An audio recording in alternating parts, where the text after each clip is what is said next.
Amigos, que Dios les bendiga, soy el Padre Robertson, en una nueva edición del Evangelio Diario. Estamos a martes 7 de septiembre. El texto que se toma para hoy es el de San Lucas, capítulo 6, versículos del 12 al 19. Por aquellos días Jesús se retiró al monte a orar y se pasó la noche en oración con Dios. Cuando se hizo de día, llamó a sus discípulos, eligió a 12 de entre ellos y les dio el nombre de apóstoles.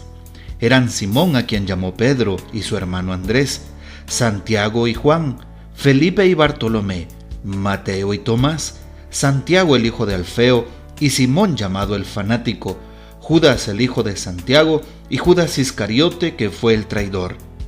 Al bajar del monte con sus discípulos y sus apóstoles, se detuvo en un llano. Allí se encontraba mucha gente que había venido tanto de Judea y Jerusalén como de la costa de Tiro y Sidón. Habían venido a oírlo y a que los curara de sus enfermedades, y los que eran atormentados por espíritus inmundos quedaban curados. Toda la gente procuraba tocarlo porque salía de él una fuerza que sanaba a todos. Esta es palabra del Señor. Gloria a ti, Señor Jesús. Empecemos recordando que a lo largo de estos días estaremos escuchando el texto según San Lucas, y justamente estamos en el capítulo 6. Una de las cualidades o características de San Lucas es precisamente el Evangelio de la misericordia, y presenta a Jesús de una manera más humana. San Lucas presenta a un Señor, a un Dios humano a través de Jesús. Algo importante, recordemos los destinatarios del Evangelio según San Lucas. ¿Para quién escribe San Lucas?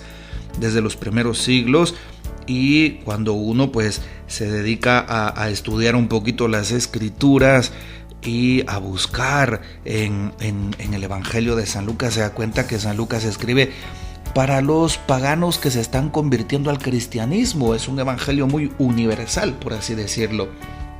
Por eso Jesús es más misericordioso.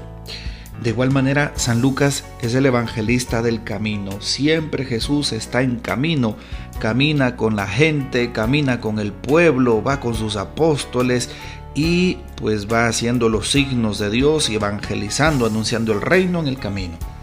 Después de este preámbulo, de esta muy breve introducción, veamos entonces qué significa el texto que hemos escuchado. Bueno, sabemos que San Lucas presenta a Jesús, por así decirlo, con tres momentos especiales.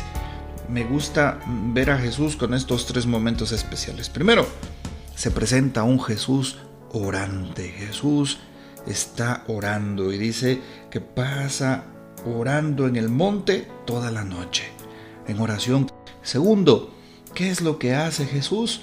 Cuando ya es de día, Jesús entonces elige dentro de sus discípulos a sus apóstoles. Es lo que hace Jesús, elegir a sus apóstoles. Así es. Veamos que la palabra griega apóstol significa enviado. Jesús envía, le da importancia a San Lucas al hecho de que Jesús envía a sus apóstoles, los llama y los envía. Así es, pero primero los llama. Hoy Jesús hace la elección de los 12. Bien, y tercero, es importante saber que Jesús va a encontrarse con su pueblo, pues al final, cuando baja del monte con sus discípulos, dice, se encontraba mucha gente que había venido de tantos lugares para oírlo y para que los curara, y Jesús se pone a evangelizar, se pone a servirles.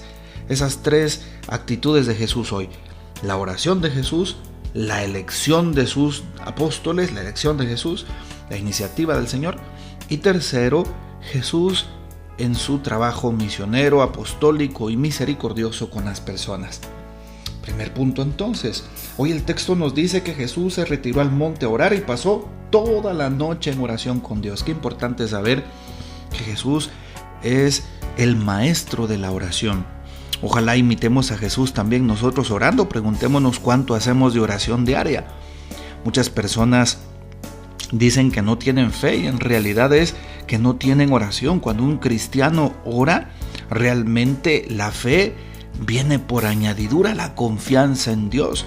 Si alguien no ora, pues se va quedando rezagado, el mal le va venciendo, fácilmente cae en la trampa del pecado y de la tentación, sí. Por eso la fortaleza en la fe que tiene Jesús. ¿Cuánto le dedicamos a la oración? Veamos si estamos siendo mediocres en la oración, y perdónenme mis queridos hermanos, pero hoy es importante darnos cuenta si estamos realmente siendo tibios, flojos, perezosos en la oración. ¿Cómo? Pues date cuenta, dice el texto de hoy que Jesús pasó toda la noche en oración. ¿Qué significa? Desde que sube al monte, que seguramente fue cayendo el atardecer, a Jesús le gustaba subir al monte pues cuando todavía estaba claro, para que no le agarrara la noche en el camino, y pasaba la noche en el monte. Bueno, pasó toda la noche, la primera parte de la noche, 7, 8, 9, sí, la siguiente parte, la madrugada, hasta que salió el sol. Dice precisamente que después, cuando ya se hizo de día, llama a sus apóstoles, pero Jesús pasa la noche orando. ¿Y cuánto le dedicamos a la oración? Muchas veces cuando estamos orando o vamos a un santo rosario nos quejamos porque alguien ya se tardó un poquito más de la medida. Ay, es que era media hora y se pasó 5 minutos. Que como si la oración fuera un aburrimiento, como si la oración fuera algo que te deprime. Pero no es así. La oración es un encuentro vivo y personal con Dios. Se supone que es la persona a la que yo más amo, en la que pongo mi confianza, a la que más le debo tanto. Es Dios. Así es.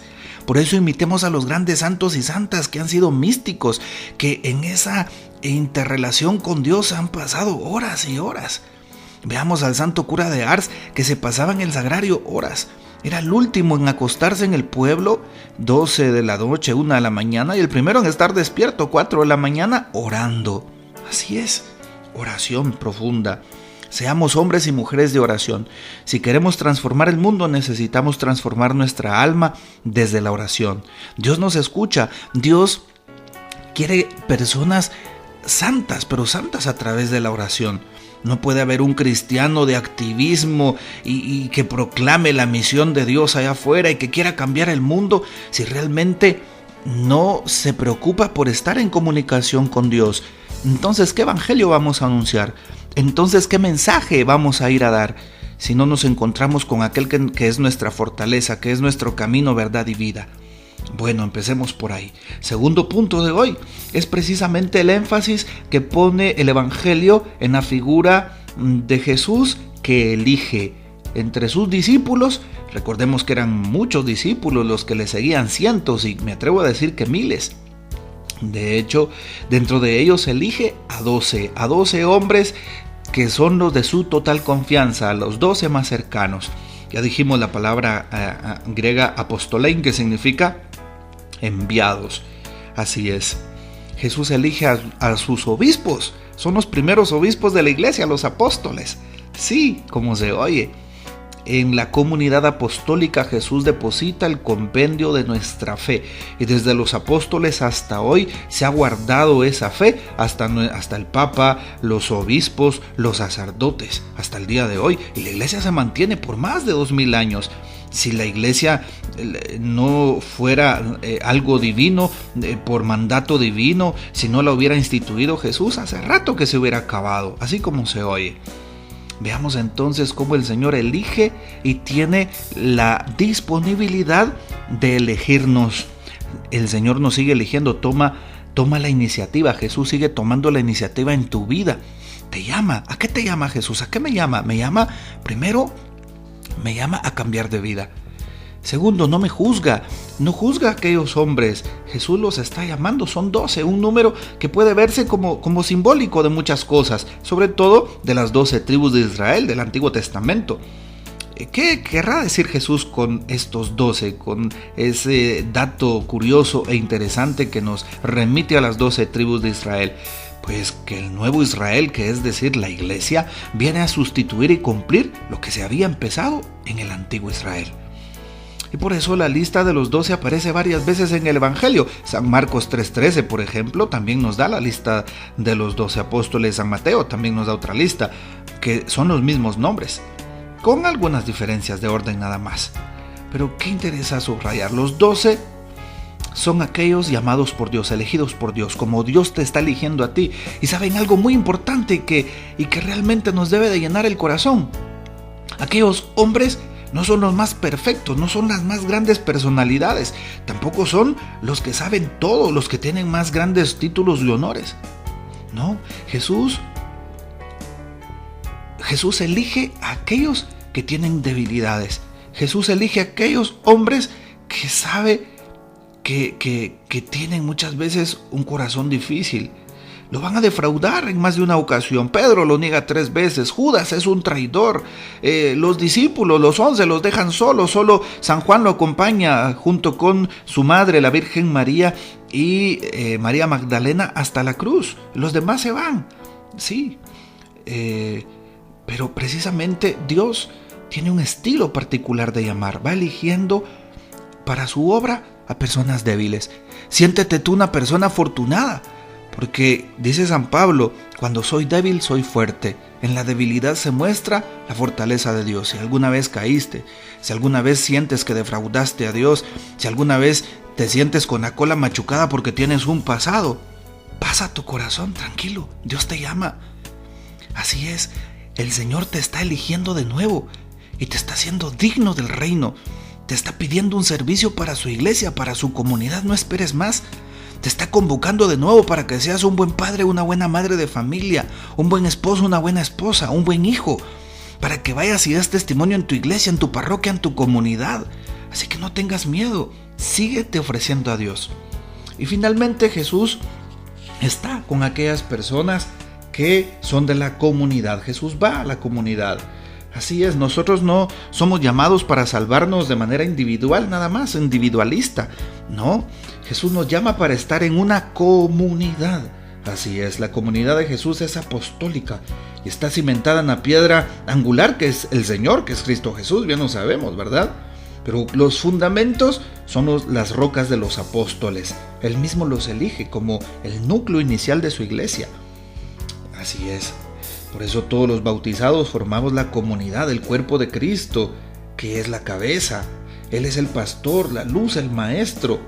Y precisamente sus apóstoles nos enseñan. Son los pastores y sus sucesores, los obispos, sacerdotes el día de hoy. Pidamos por las vocaciones también a través de este texto. Y veamos cómo Jesús se preocupa por su comunidad, toma la iniciativa, cura enfermos, espanta demonios y se preocupa por predicarles el reino. Jesús se sigue preocupando por tus debilidades, por tus pecados. Jesús se sigue preocupando por tus necesidades, por tu familia. No tengas miedo, simplemente háblale hoy a Jesús. Dios te da una nueva oportunidad, no cierres tu corazón a Dios, a la palabra. Jesús te invita para que te acerques de nuevo a Él y para que con un corazón sincero le expreses lo que estás pasando. El Señor te va a curar, el Señor te va a sanar, el Señor te va a restaurar y te va a dar una nueva oportunidad. Te va a seguir enviando como a los 12, te seguirá eligiendo, no lo dudes, porque el Señor no elige cosas perfectas o personas perfectas. San Mateo capítulo 9 nos dice precisamente eso, ¿verdad? No he venido por los justos, sino por los pecadores.